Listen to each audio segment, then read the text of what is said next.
Iniciamos aqui hoje Atos capítulo 18. Amém?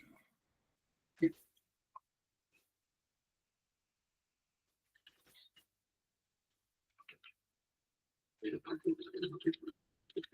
eu abrir aqui minha Bíblia e vamos.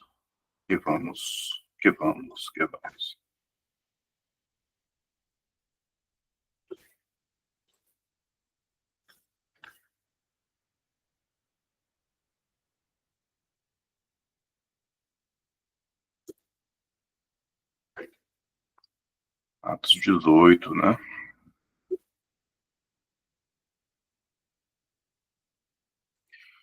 Entender o que passa aqui.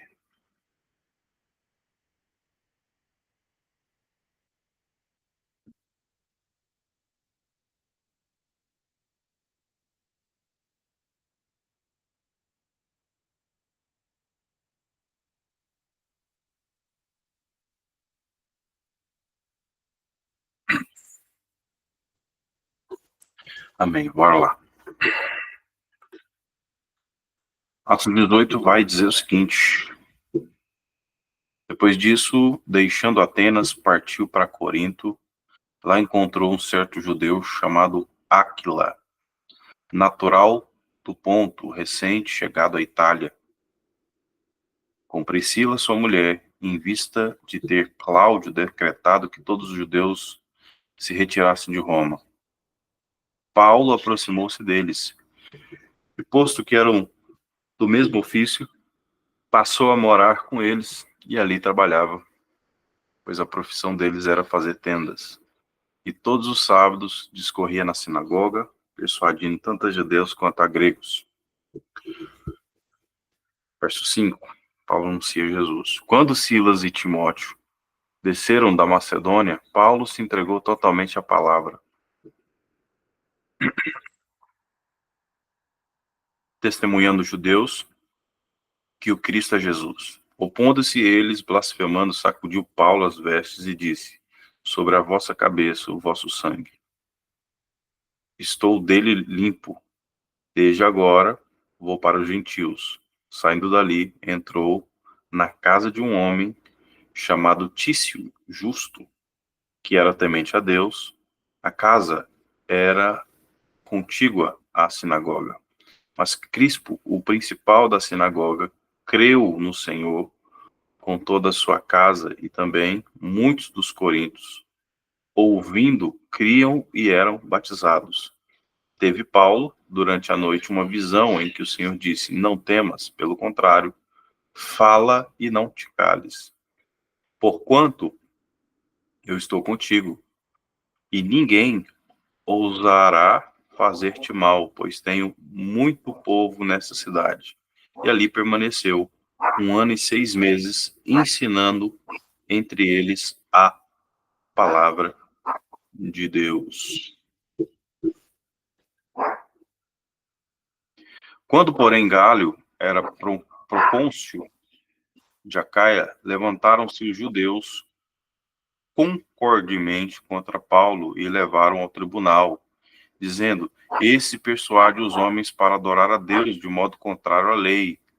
E ia Paulo falar, quando Gálio declarou aos judeus: se fosse com efeito alguma injustiça ou crime ou maior gravidade aos judeus, de razão eu iria atender. Mas se é questão de palavra, nomes da vossa lei, tratai vocês mesmos.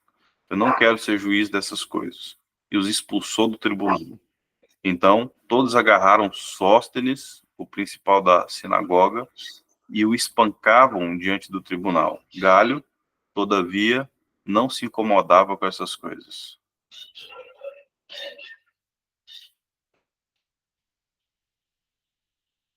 Bem, gente, vamos lá.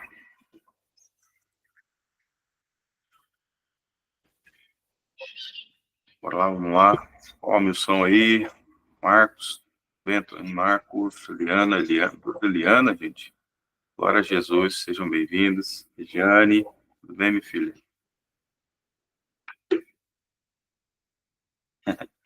Glória a Jesus. Deus é bênção. É bênção de Deus, né, aliás? Bênção de Deus para nós. Que honra. Glória a Jesus. Então, bora lá.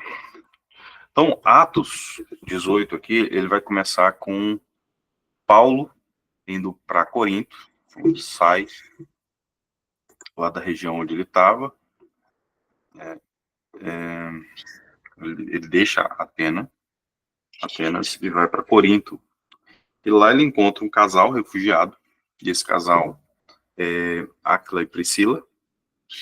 Eles tinham saído de Roma por causa do decreto do imperador Cláudio, expulsando os judeus de lá. Paulo trabalha com eles, fazendo tendas, e é sábio, né? E diante de toda aquela situação, ele não queria depender financeiramente de ninguém. Inclusive, queria pagar ali o seu aluguel, se dá a entender. Ele vai para a sinagoga aos sábados e anunciava Jesus como Messias. Então, quando ele foi para lá, gerava aquele alvoroço e ele acabou sendo expulso, rejeitado. E aí ele fala, né, sobre essa situação aí de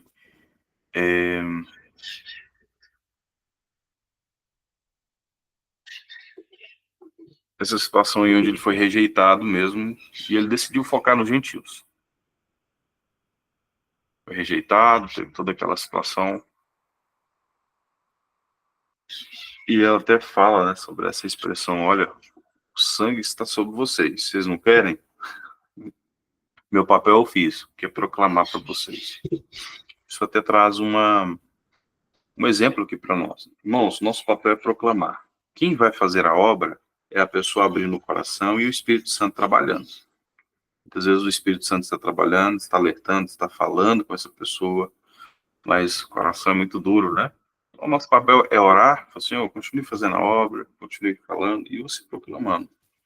O negócio é que a gente quer fazer o papel do Espírito Santo, né? A gente quer convencer também, a gente quer persuadir, a gente quer... Não, mas vamos deixar Jesus trabalhar aí.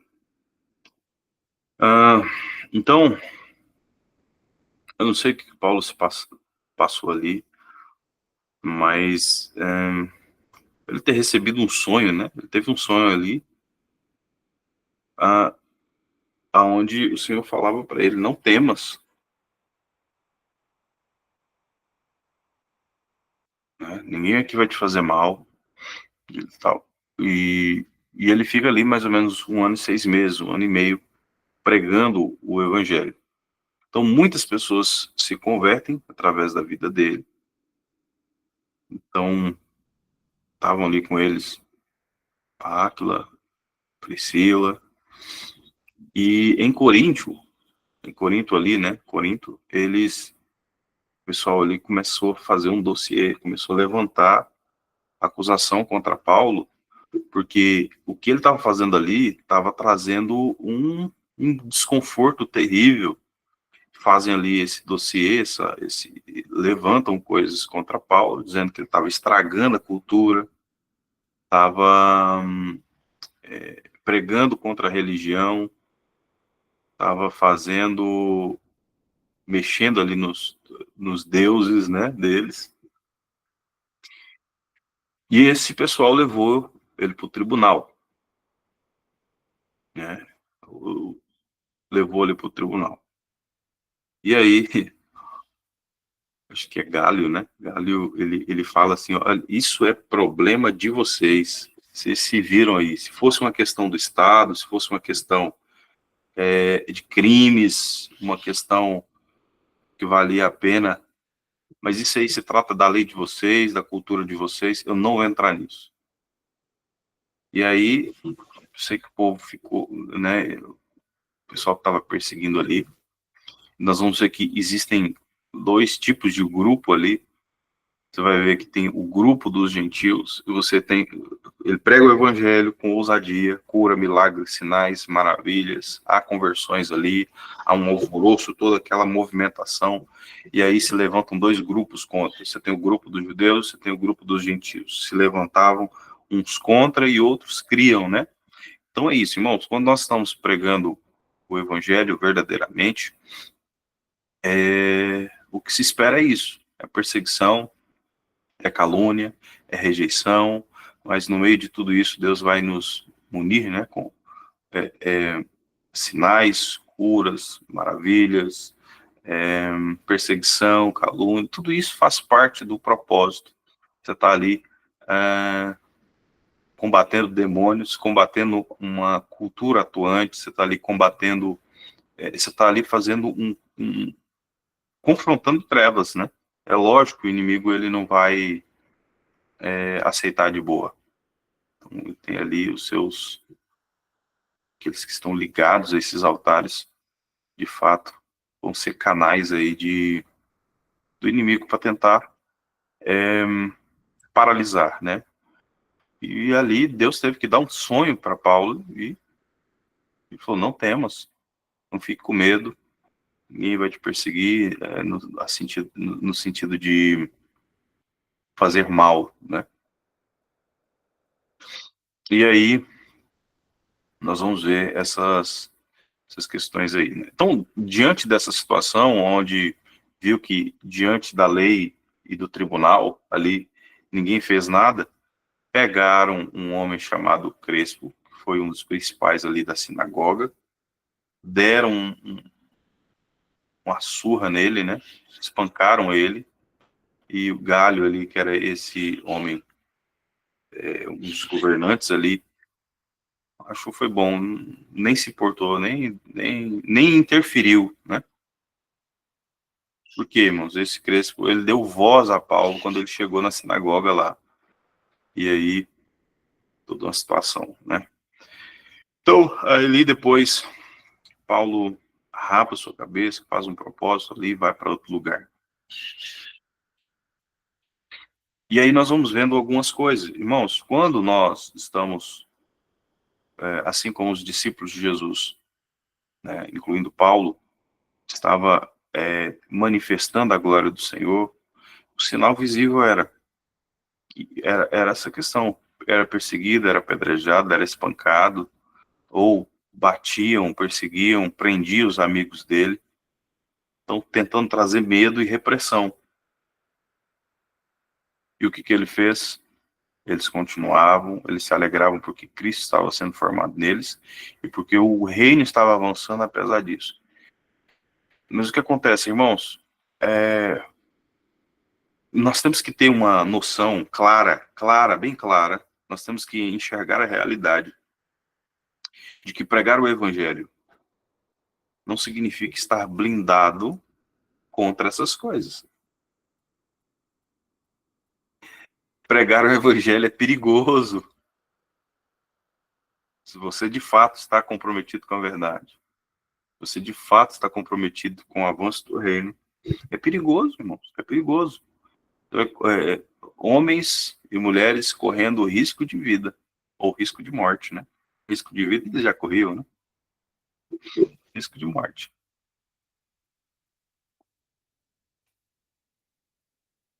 Então, isso nos leva a pensar o seguinte, não sei vocês, mas eu penso assim, se nós não estamos sendo criticados, se nós não estamos sendo perseguidos, se nós não estamos correndo risco de vida, muitas vezes nós temos que pensar se nós realmente estamos vivendo o evangelho.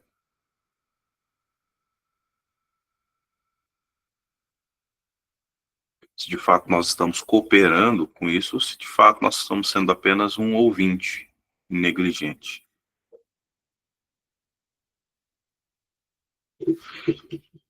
E aí é que nós vamos entender.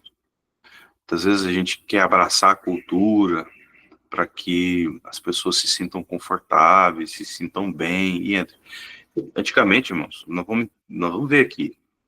Antigamente, você ia se converter, né? Fala assim, passou para crente, né?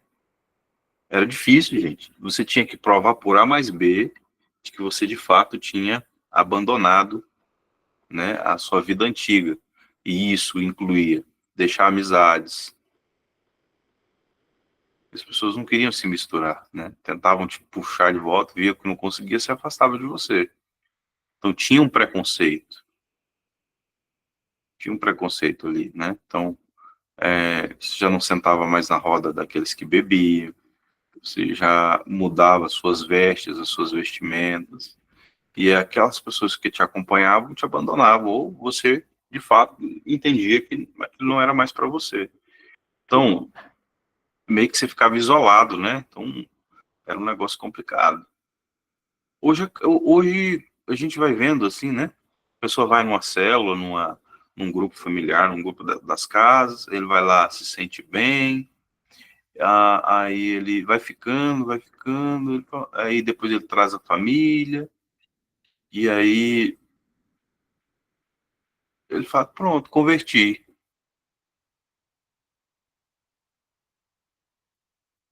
E aí fica nisso, né? E aí ninguém confronta ninguém, não tem. Tem ali um certo nível de discipulado, mas é um discipulado devocional, né? Apenas de edificação. Então, às vezes. E aí fica aquela coisa, né, irmãos? Não estou falando que não funciona, que Deus não pode usar esse meio e que essas situações não abriram o caminho para que o evangelho para que a gente asfaltasse essa via de pregação e ficasse um pouco mais simples. Mas conversão hoje, meu irmão, você vai olhar para uma pessoa, um cristão e um não cristão, dependendo da situação, a roupa é a mesma. Cara, é a mesma, a vaidade é a mesma, você não vê diferença. Por quê? 007. Não abre a boca, não fala do evangelho, não acontece nada. Então, não vai ter perseguição, não vai ter rejeição, mas também não vai ter cura, não vai ter milagres, não vai ter sinais, não vai ter perseguição. E tá ali, vou vivendo, Jesus vai me abençoando, e a gente quer prosperar. Nossa vida é para que Deus nos abençoe. A gente faz as coisas, mas com a intenção errada. Irmãos, inclusive, existe uma coisa interessante. Estava acompanhando um grupo de homens, o apóstolo José, e ele estava ministrando sobre essa questão dos tribunais, né? Falando sobre a questão do tribunal de Cristo. Depois que eu me converto, né? A conversão, ela vai me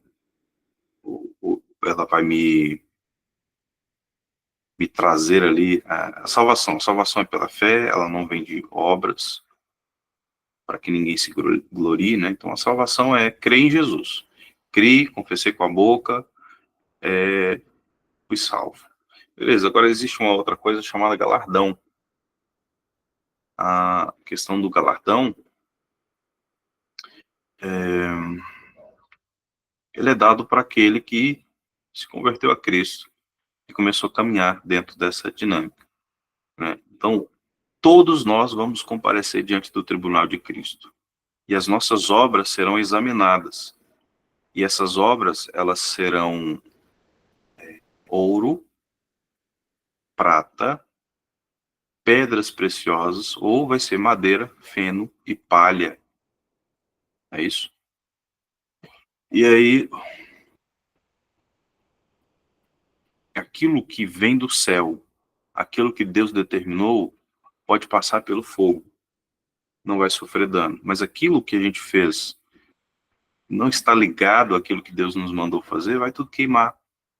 E aí, essa questão do galardão, essa situação né, de tudo aquilo que é gerado através das nossas vidas, aí galardão é por esforço, salvação não. O que as pessoas querem fazer hoje? Elas querem que Jesus volta logo, querem escapar dessa vida para ir para o céu. Mas ele não fica atento que aqui é uma oportunidade para você gerar frutos para a glória do Senhor. Só que para que esses frutos sejam gerados de uma maneira plena, as intenções do meu coração precisam ser trabalhadas. Então, eu sou cristão por quê? Qual a minha intenção? Quero só ser livre do inferno? Ou eu quero produzir frutos para a glória do Senhor? Eu quero ser um canal de bênção e favor onde eu passar.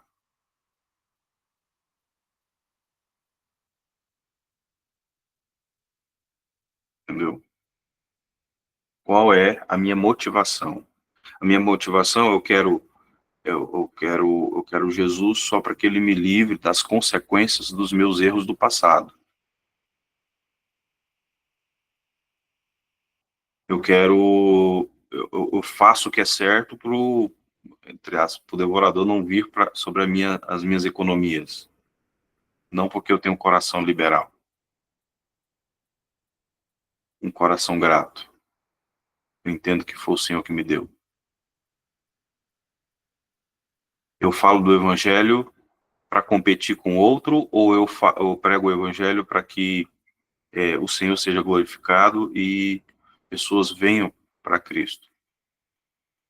Eu faço o que eu faço para ser aceito, aprovado, aplaudido, ou eu faço porque foi o Senhor que me deu essa oportunidade, esse privilégio, e eu quero fazer o melhor porque eu quero fazer para o Senhor.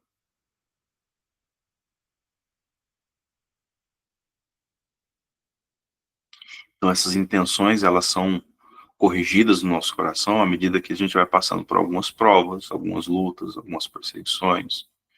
Porque, cara, você vai ver Paulo ali, ele pregando o evangelho, muitas vezes ele vai se dar muito mal, entendeu?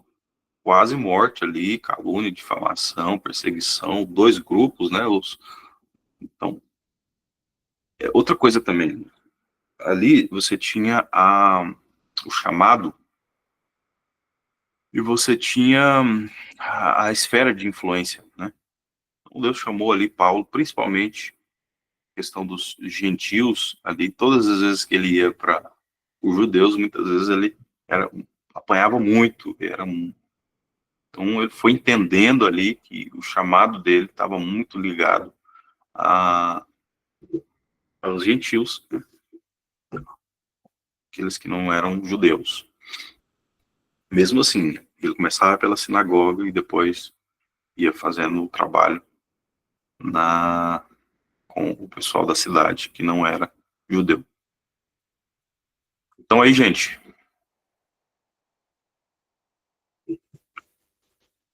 tá caminhando para o fim aqui.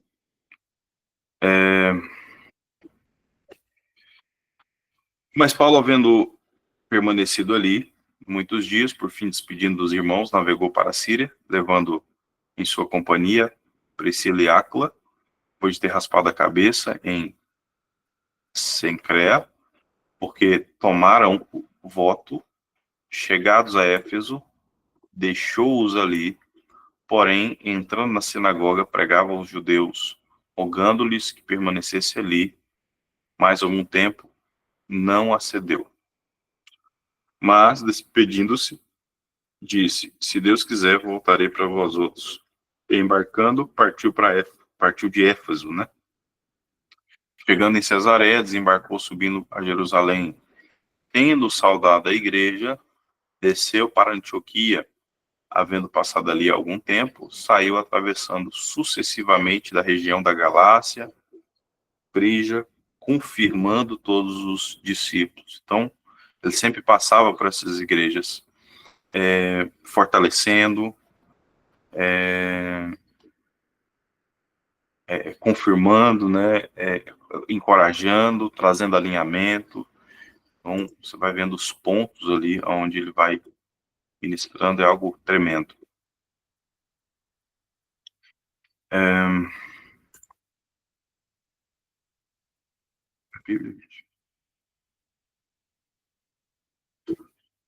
Nesse meio tempo, chegou a Éfeso um judeu natural de Alexandria, chamado Apolo, homem eloquente, poderoso nas escrituras, ele era instruído no caminho do Senhor, sendo fervoroso de espírito, falava e ensinava com precisão a respeito de Jesus, conhecendo apenas o batismo de João. Ele, pois, começou a falar ousadamente da sinagoga, ouvindo, porém, a Priscila e Áquila, tomaram consigo com mais exatidão e expuseram no caminho de Deus. Querendo ele recorrer a Acaia, animaram-nos os irmãos e escreveram aos discípulos para o receberem. Tendo chegado, auxiliou muito aqueles que, mediante a graça, haviam crido, porque com grande poder convencia publicamente os judeus, provando por meio das Escrituras que Cristo é Jesus. Então, olha só que interessante, né? Havia um homem chamado Apolo, ele se converteu, né, ao Senhor Jesus, e ele pregava acerca, né, daquilo que ele tinha ouvido, e só que ele não conhecia o batismo do Espírito, ele não conhecia aquilo que acontecia, aquilo que o Espírito fazia de uma forma. Então, mesmo assim, ele pregava. Quando eles encontraram os discípulos, quando eles encontraram ali Priscila e Áquila, então ele procurou, né, tomaram consigo mais exatidão e atualizaram ele, né? Ele foi atualizado ali, e começou a andar, então eles receberam ele ali, foi algo tremendo, né? Amém? Alguém quer compartilhar algo? Quer algo que chama atenção aí, ou que uma repreensão que o Senhor te falou aí, ou que algo, uma ficha que caiu aí?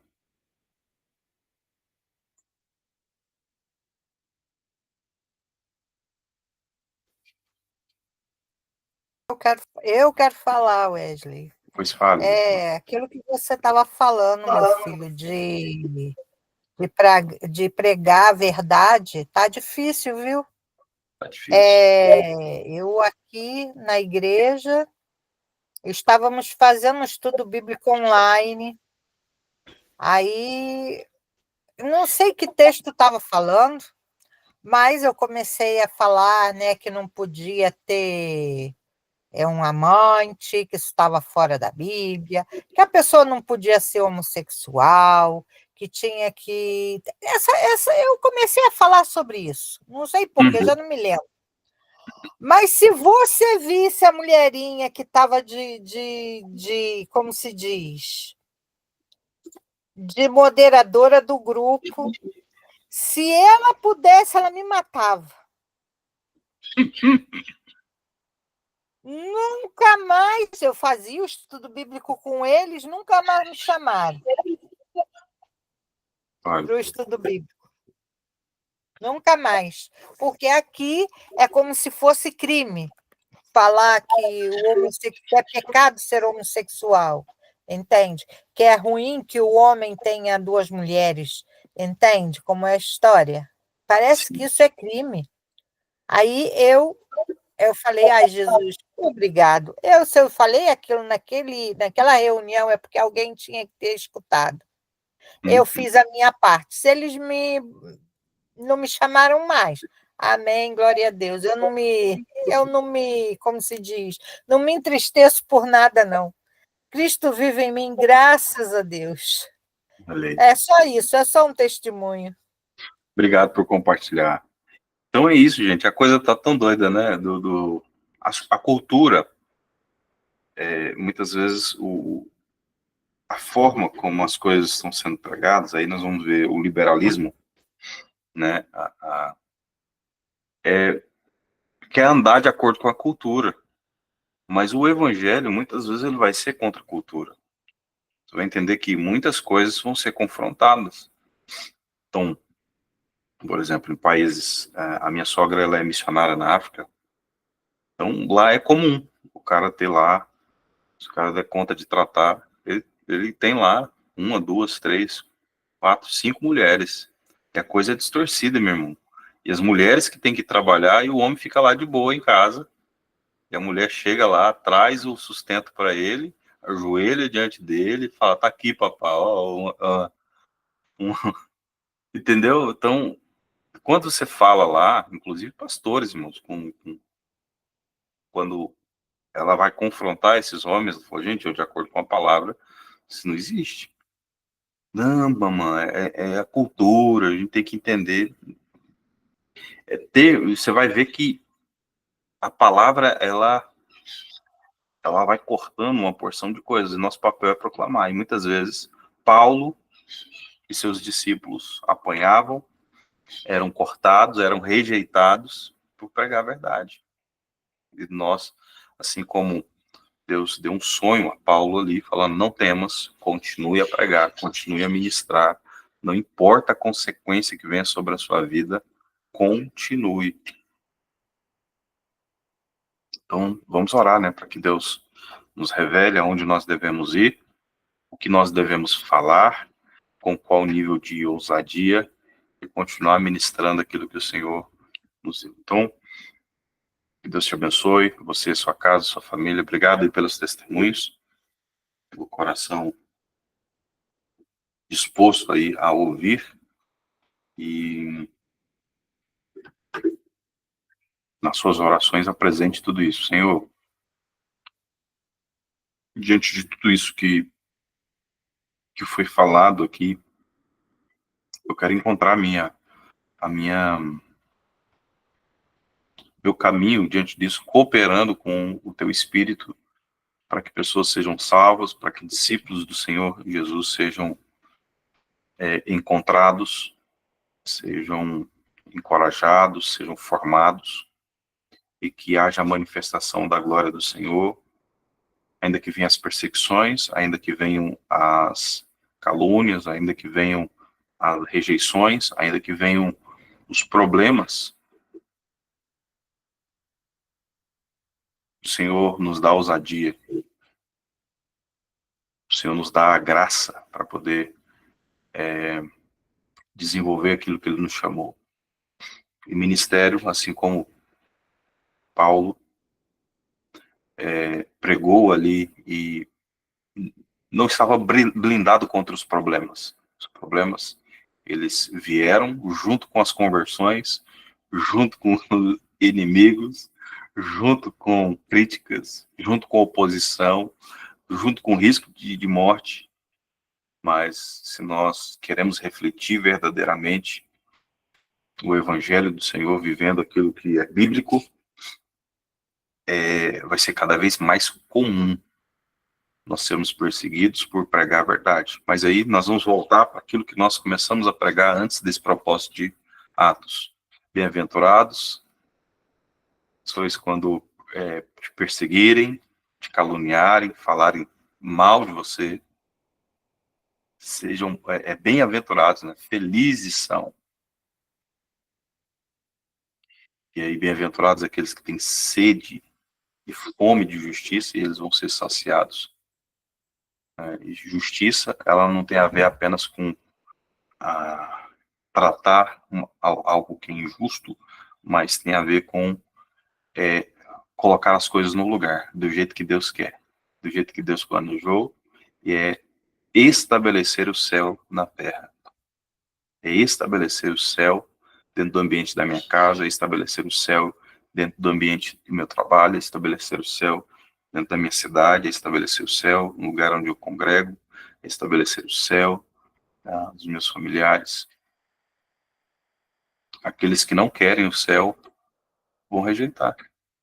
E junto com o céu, vão rejeitar você que é do céu.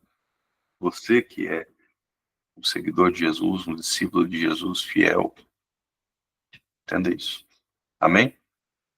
Vamos orar. Pai, em nome de Jesus, quero te agradecer, eu quero te louvar e pedir, Pai, para que a presença do Senhor, Pai, esteja conosco. Abençoe cada um de seus filhos e filhas, em nome de Jesus.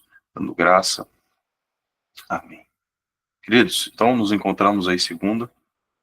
Se você permitir, estamos aí juntos. Amém? Fiquem com Deus.